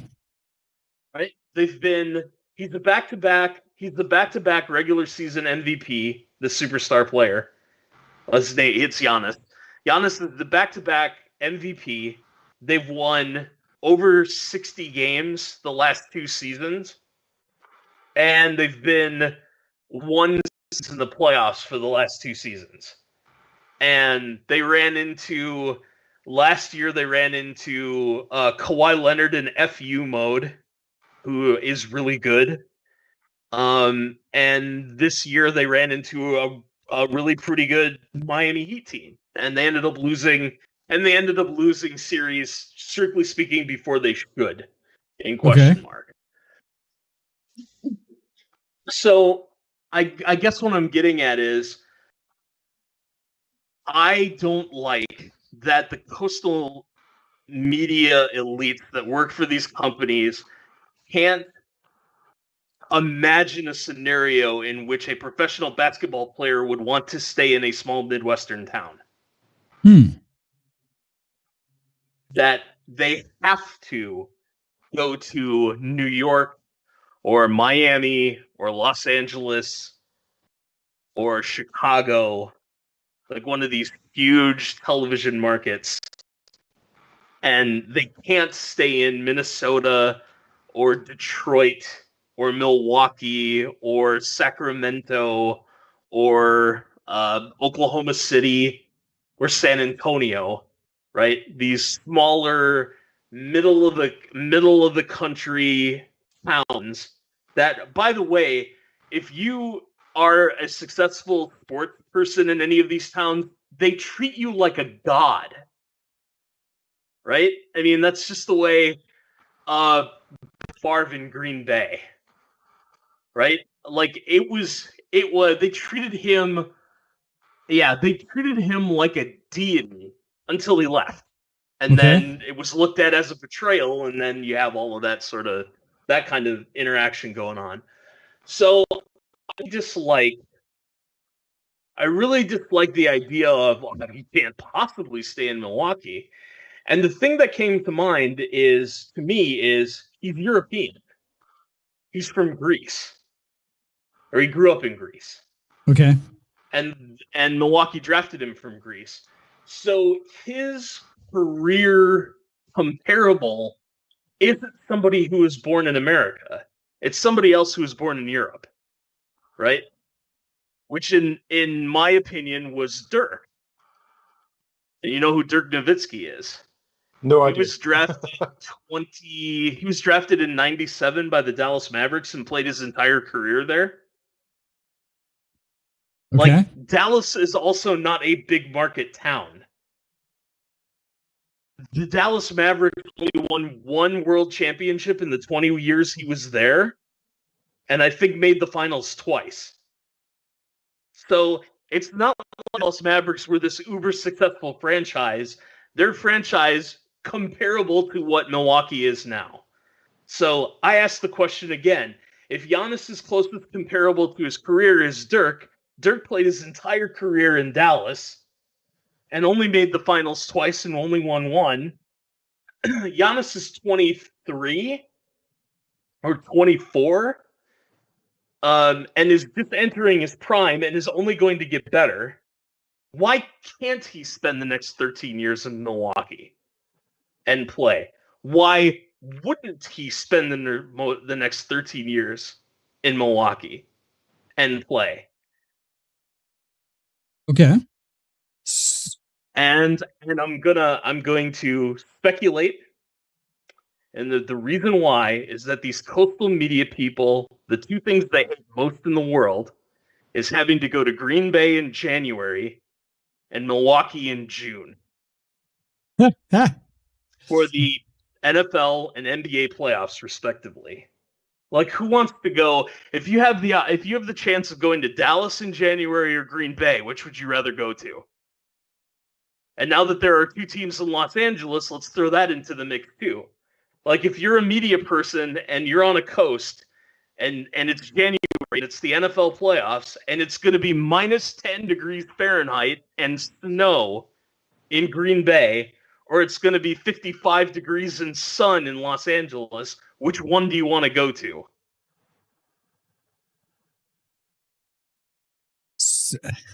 So you're saying that they're trying to manipulate it so that they can get the coastal teams to have more, viability come playoff season and such. But sure. My question, I guess, what I would throw back when it comes to like a media narrative, do you think that they're perhaps not doing this in some way just to make a story, if you will, something of the effect of like, because it's so far out, if we can take time today to just come up with whatever, they can basically theorize anything, right? Because it's not even a thing yet. And so if they can sit there and say, okay, hey, maybe this person should, it's just like they're making a story out of nothing yet, to have a story. Let me be as charitable as I can be. The most charitable I could be is that they're stirring up all of this stuff to try and bait clicks from both people in Wisconsin or fans of the Milwaukee Bucks and the potential. Oh no, we had the Todd hiccup right at that moment. It's always one pair show, isn't it? It's always one pair show. It's right in the middle of I'm going to say something big. So we expect him back in a matter of moments here. As it usually like sorts itself out in the mass tubes of the interwebs that come our direction from across the pond in a matter of moments. But always when Todd's like in the middle of giving us something. Right? Yeah, never when it's just us. The new network card's coming next week. Is it really? Okay. Perfect back in on that. He said, perfect. As we were just talking about. As charitable as I can be. They're trying to be clickbaity in order to get both the people in Wisconsin who are fans of the Milwaukee Bucks and the people in Miami or Los Angeles to read the story to make one side mad, the Milwaukee side mad, and to make the Miami and Los Angeles people hopeful so that they'll continue to follow the story. Yeah, and I can see that. That's as charitable as I can be. Okay. It's one of those interesting things we run into today because there's a bigger conversation when it comes around media narratives, right? That's just a constant, and especially when we start running into information that may be easily used to manipulate an outcome of what people may choose to do with themselves in some months' time, right? And I say it because I see it. We've had these discussions and things along these lines everywhere from gaming reviews, right? When we talked about people jumping on and lashing out and things about the way sometimes gaming articles are written or what they bring up about a game, where they're either trying to, in all these cases, I'd say there's a constant goal, is any media source trying to say the thing that will pull a rise out of some group enough to either gain more attention, such that, like you said, clickbait, which is probably one of the best, most accurate terms I think that's come out of modern technology and media and such, is the term and idea of clickbait. It used to be, I don't know, shock headlines and stuff like that. I don't know what you would call it back in the day. Whatever you chose to put on the front page of the newspaper. where it's just a matter of trying to get you there so they can hit you with a bunch of other Sure. garbage, and it's usually just advertising so they can make money. But in those cases, right, it's absolutely a technique that's being used. And the hardest part, I think, is trying to figure out what is the goal behind it all, right? What are they trying to accomplish, any media group, with what they're trying to do? You gave a option of, with the sports side, of how it might be to try to manipulate such to minimize the success of teams, like you said, in that sense of not wanting to go to cold or hot weather areas at the wrong time of year, depending on playoff seasons, right? I mean, stuff like that. Milwaukee in the middle of June is not always pleasant. Right. Like Yeah. the breeze doesn't always come in off the lake. Sometimes it's 90 and 90. Right. So, like I've been in the new baseball team, the new baseball stadium in Milwaukee, where they closed off access to the lake, where it's been so hot you didn't even want to get up to get beer. Wow. Wow. Like, oh Wow, god, I'm not that's- even moving. I was gonna say, Like when you're this so hot that you can't sell hot- beer. Yeah, I'm hot. This sucks. There's no breeze. Like shut Whoa. the roof and turn on the air conditioning or something, for God's sake. But yeah, you didn't even want to move to like Ouch. go get refreshment. So I get it. I get it that Green Bay, which only has like 160,000 people in it total, Yep. doesn't even have a metro area per se. That when it's minus 20 outside and nobody's car is starting, like, that's not fun. Like, I understand that. It's at maximum 3 weeks a year that you'd have, and in fact, if Green Bay plays 3 games, they wouldn't necessarily all be home games, right? So they're on the road for 2 of those. Like, I don't know. Money's a big motivator in this. I'll give you a couple other examples. There was a YouTube video not that long ago that started out with a single local news broadcast about fake news. Okay. And what it did is every 5 seconds, it divided by 2. And all of these people were reading the exact same news story about fake news in the exact same time. Like, they were all in time with each other within like a second of each other. So it was like, started at 1, went to 2, went to 4, went to 8, went to 16, went to 32, went to 64, right? And these were all local television stations that were owned by the same media group Gotcha.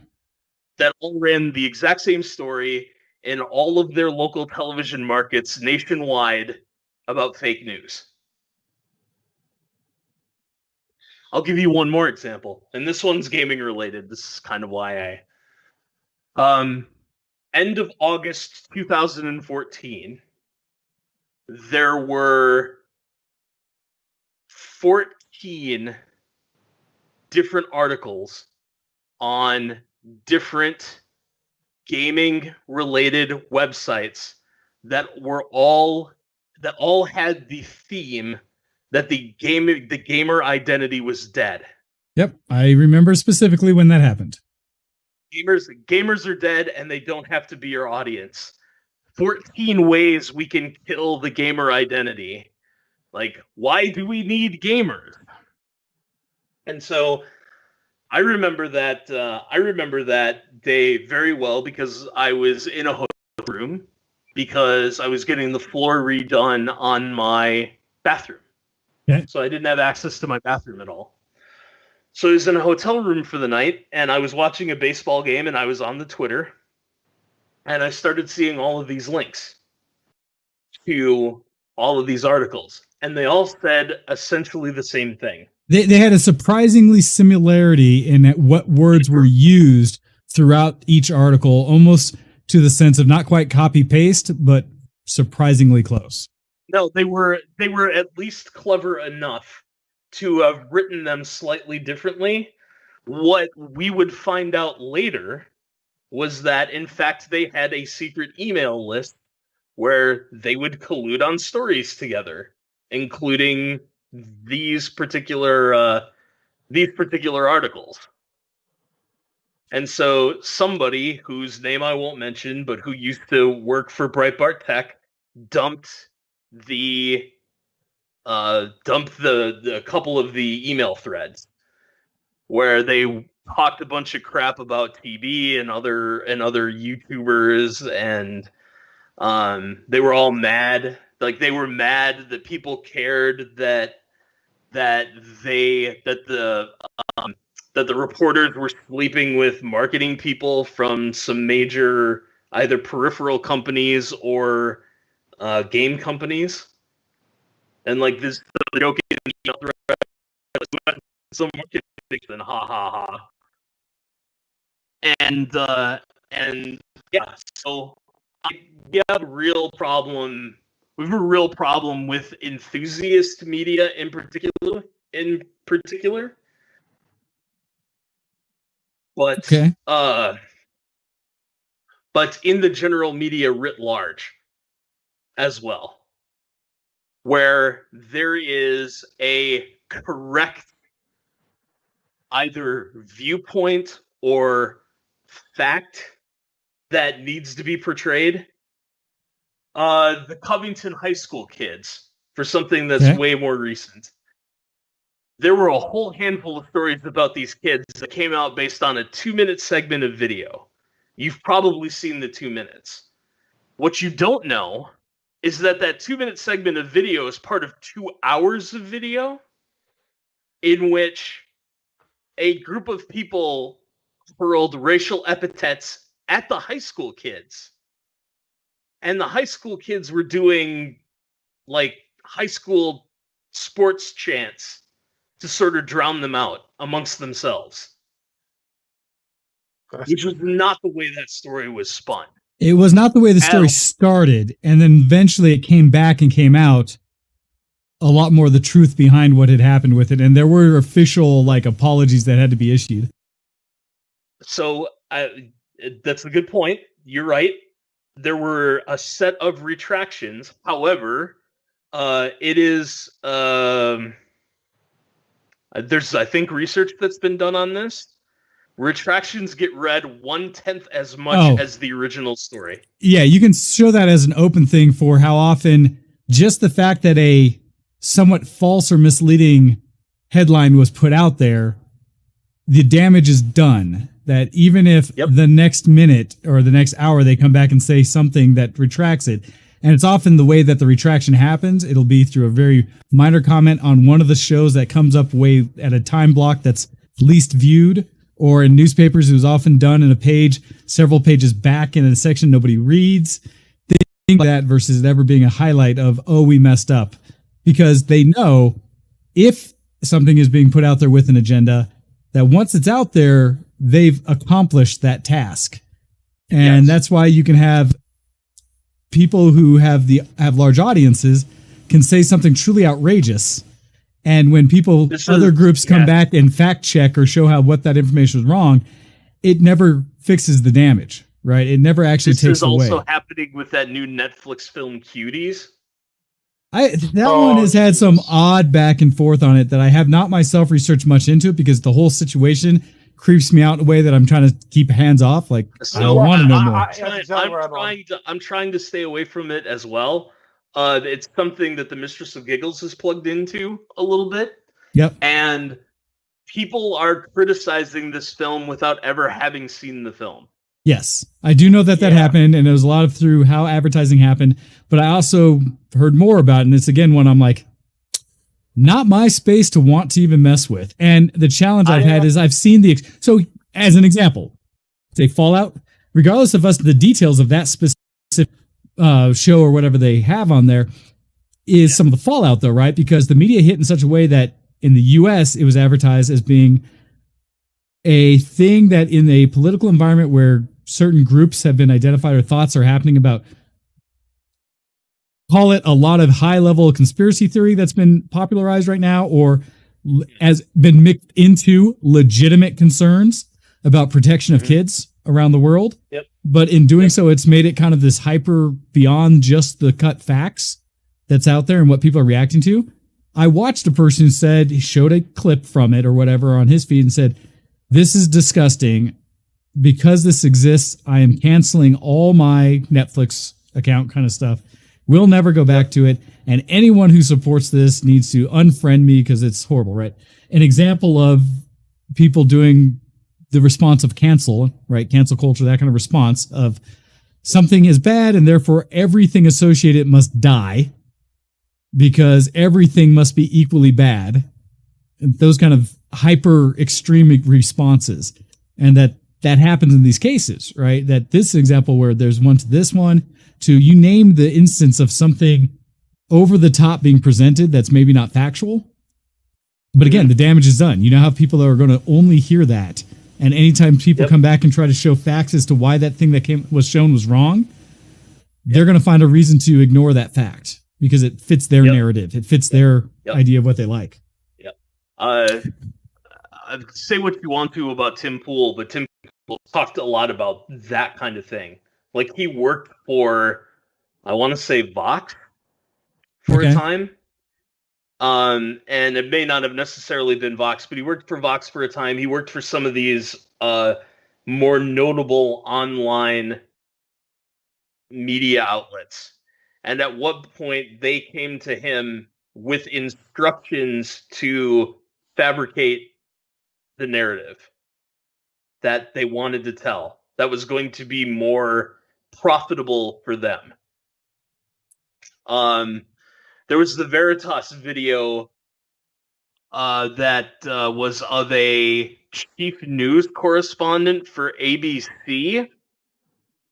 I believe that's the title, where he essentially said, with some paraphrasing, we don't, or telling, what was it, reporting the news would not be in keeping with the financial goals of our company. Yikes. Right? And so, I try not to be tinfoil hat on this stuff, right? But eventually, like, enough evidence comes out that that some of these news outlets are lying about things that in the grand scheme of things don't necessarily matter all that much. Like, what are they doing to the things that do matter? Oh yeah. There's a concern there that it becomes a constant thing. I one of my responses in general that I know it still gets a visceral reaction in the way I feel. I shouldn't let it, but it goes back to I hate the term fake news because it has been weaponized, because it is now being a thing that can be thrown out there willy-nilly against any factual news because they don't like someone who doesn't like what reality, what the facts are anything stating. I disagree with is fake news. Yes, and because they can use that as a weapon, again, it does the same thing that the narrative piece does of things that are actually misleading reporting, in that someone who is getting hit by something they don't want to hear can just say, oh, fake news. And I truly, in my brain, if you use fake news as attacking something, you're less than functionally cognitive of the most, I will go to almost like single cell organism type of level of cognitive ability. You are now because you're below primate, right? You can't even see truth. You're using it as a way to discredit something that makes you uncomfortable. So let's be fair. I don't respect. There's certainly stuff out there. No, fake news does not exist on like bots on social media. No, fake news, genuine fake news, right? Fake news does not exist. Lies exist. Yeah, but that's the fake news is not a real term. It has been a way to popularize an idea that says something other people think is news is somehow not, in a way that, like I said, fake news as a term is more often used to delegitimize actual facts than it is to point out something that may be misleading. And so I will forever fight back against people using the fake news as somehow a valid term. BS in use, it has been made to be I forget the term for that false flag kind of accusation of something, or a way to direct people even grossly further than what it is. I see angers exactly me. Where you're going. you would rather call these things lies. Yes, And be I honest. get it. Just say that is a lie. No, because when someone says, "Oh, it's fake news," they're actually trying to say something further than that, versus having the honesty and the cojones to say you're lying. Just be direct, because fake news is such a loaded, misleading term in itself, and it's a way to say, "I know what news is, you don't," or just do what MSNBC did and go, it's all just opinion anyway. Well, that goes into my favorite quotes from, the physicist that talks all the time, has been on Joe Rogan and everything. Carl Sagan? Oh, no, Stephen Hawking? No, one that's still popular now. Astrophysicist. Sorry. Neil deGrasse Tyson. Neil deGrasse Tyson. How he has some very good quotes about truth, and how he doesn't talk about individuals' truths and stuff. He's like, there are actual observable facts, or whatever, I forget what he says. There are things that are observable and cannot be argued, and then there are people's way to interpret what they feel about things. That's dangerous. You can't do that. The postmodernists are going to get mad at you. There's a reason it's a very specific reason he uses the language he does, because of that modern thing. So he doesn't say truth, or he doesn't say fact. He says it in a way that it says there are things that cannot be argued, and then there are ways you feel about those things, essentially, is my breaking it down, having his quote. But he uses it over and over. Past, right? There are certain things which you can talk about, which are facts, but are extremely lacking in context. For example, if you discuss crime rates in the US of certain races, it doesn't take into effect any cultural elements, any class elements, which I think is where it really lies, is class, and institutionalized racism and stuff. People will instead state what they deem to be facts, when what they actually mean is parts of the whole, which in themselves, you're describing their worldview, rather than you're describing this. You're describing the statistic there's the problem. famous cliche: there are lies, damn lies, and statistics. Yes, exactly. That's what I'm saying. You're speaking of the statistics issue, that you can twist them to create a narrative in itself based on what you're trying to highlight. I actually brought this up just recently with a friend about showing how I can't speak to the specs on the new 3000 series cards from NVIDIA, the result of the specs, what the actual benchmarks are yet. And hopefully those come out this week before launch day on Thursday, because a bunch of people have those cards in hand for testing, because their graphs showed relative to other aspects of their own cards and price points and such. So it was like, in the same way that you've seen those things where this card performed graphically lowest on the chart and this one did graphically highest on the chart, but the actual delta between the performance was 2 frames per second.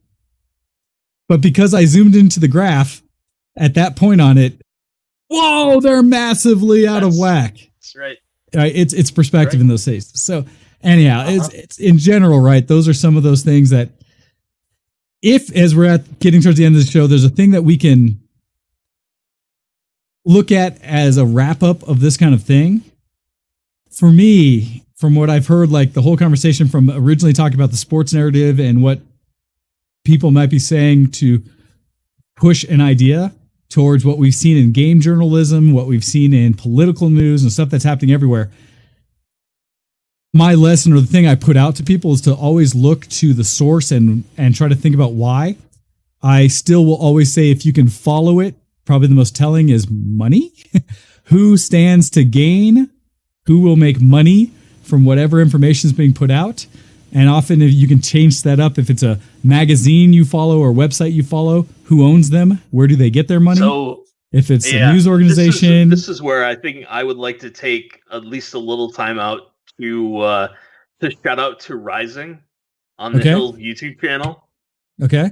Because they're news and they do op-eds every day. But the two hosts, one used to work at MSNBC, and the other one's I don't know what media group he worked for, but he's a righty. Okay. Right. So they have a lefty and a righty, and they're doing a news show, and they do interviews with people, and they discuss the news of the day, and then they have their op-ed segments. that they do. And to me, based on what I see and hear and read on my own, they seem to have a pretty objective. Gotcha. Like it's hard. It's really hard to use the right words. Yep. But they seem to do a better job of reporting what the news actually is, rather than some cleansed or propagandized version of it. That And exists. it does actually. Well, I That's mean, the crazy part. They're probably by no means perfect, and no one is. But they seem to do okay. I mean, that's the problem. You can't read everything, right? Like, you would spend all day reading.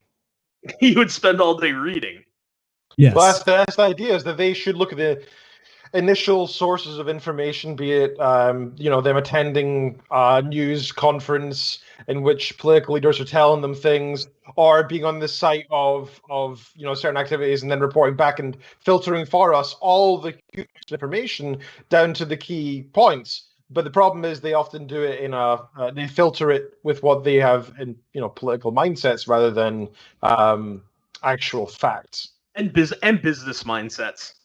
Absolutely, of course. Right, and I don't know if you guys have ever seen the Newsroom.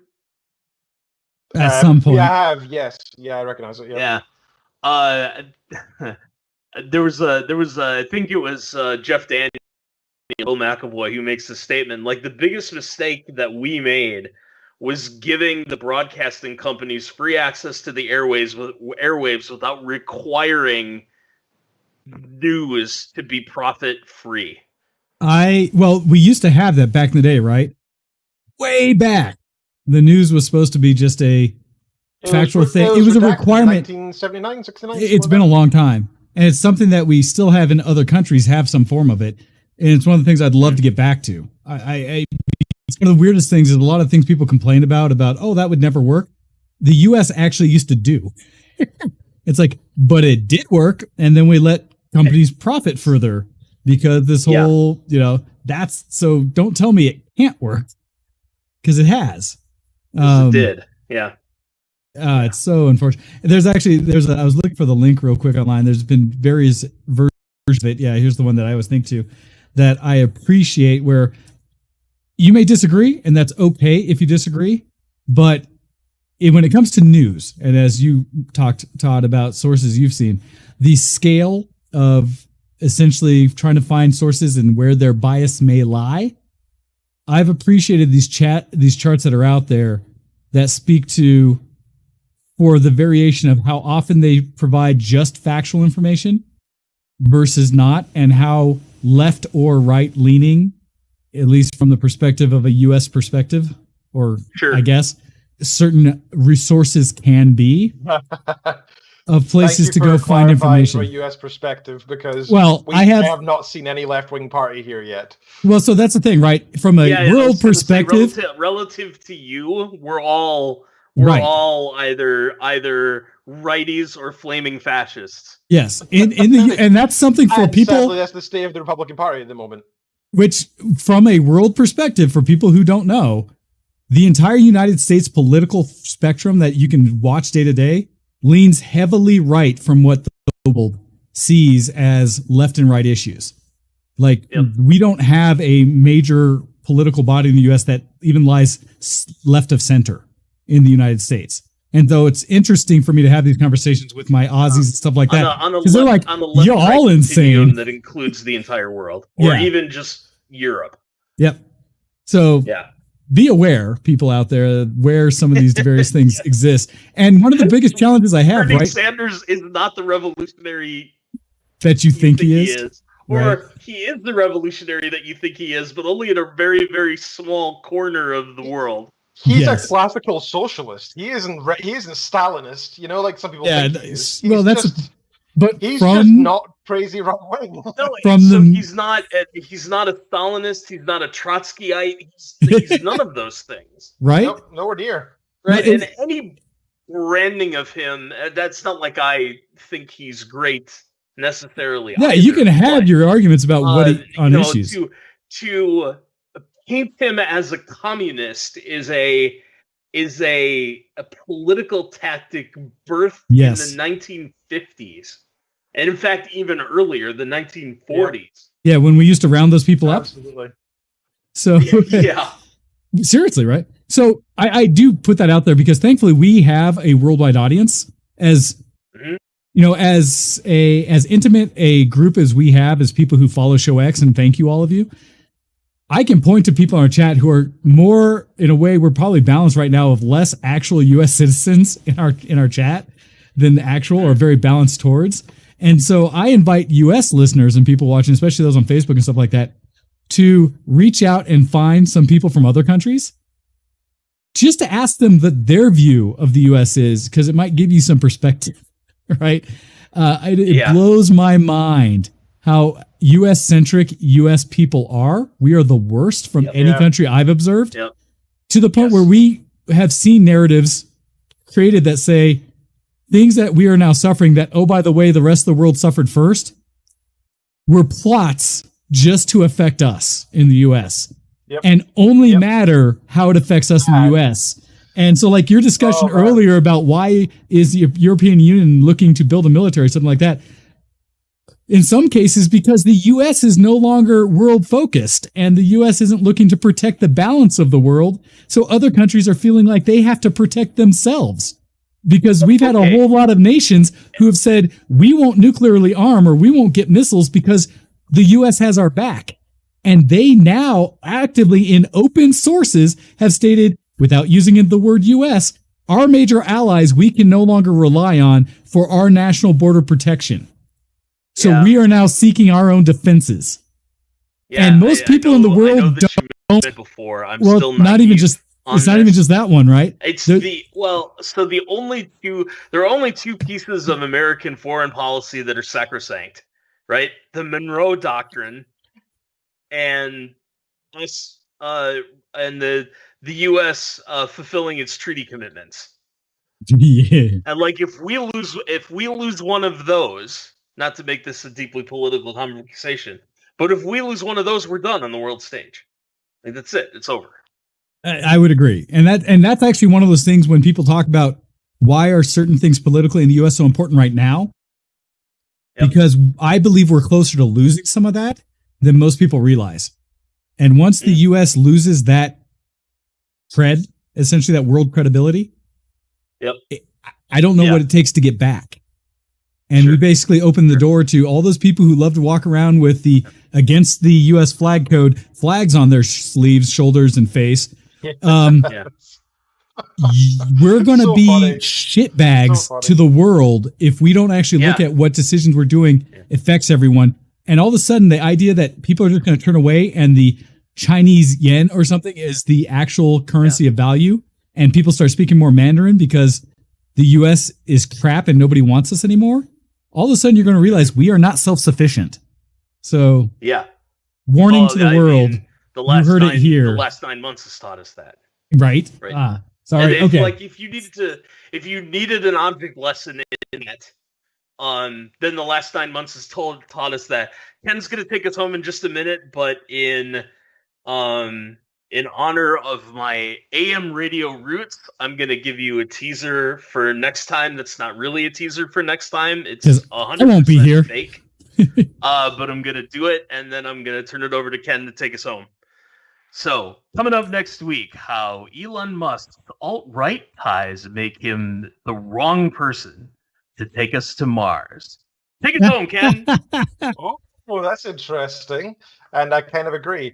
You have been listening to Show X live on Twitch, Facebook, YouTube, or maybe even the MP3, because I believe that's still possible. If you have been listening in and you've enjoyed it, which I really hope you have, you can actually help support us in a huge variety of ways. You can go to patreon.com/ShowX and donate $1 per month. That's very much appreciated because it keeps us afloat in terms of software, hardware, and all that stuff. You can also help us out by going to the various social medias, Show Space X X on Facebook, not the word space, like an actual character space between show and X. Go there and you can like us there and like all the stuff we post and share us to your friends and such. That's much appreciated too. You can actually just take the Twitch stream URL, like twitch.tv/VGW Show X, and share that with your friends as well. Put that on Twitter, dump on your Facebook. Much appreciate any of that stuff. If you don't want to send us any money, which is totally fine, you don't have to. This is a free thing. We would very much appreciate if you could support us this way instead. Just share us with your friends and tell your friends about us and be like, hey, come listen to this show with us. Send an email as well to vcwshowx@gmail.com and subscribe to the Reddit, reddit.com/r/showx, and continue in the discussion after the show there. And I think that's pretty much everything. So thank you so much for hosting, Mr. Wayne, and thank you for being here, Todd. I always enjoy the discussion between the three of us. And thank you all listeners out there for taking part too in the chat. You keep us going and inspire us and make it all worthwhile. Thank you, Ken. So with that, everybody, I will not be here next week as I will be gallivanting into the mountains. And so you will have Todd and Ken running things next week, but I'll be back after that. Also, check me out for a short period in the Discord afterwards because I have to run and celebrate some Aussies again today after that and go get some Aussie meat pies. But in the meantime, I think you're muted at that point, Todd. But we are out of here, everybody. We'll catch you next week. Have a good one. Goodbye. See you next zombie.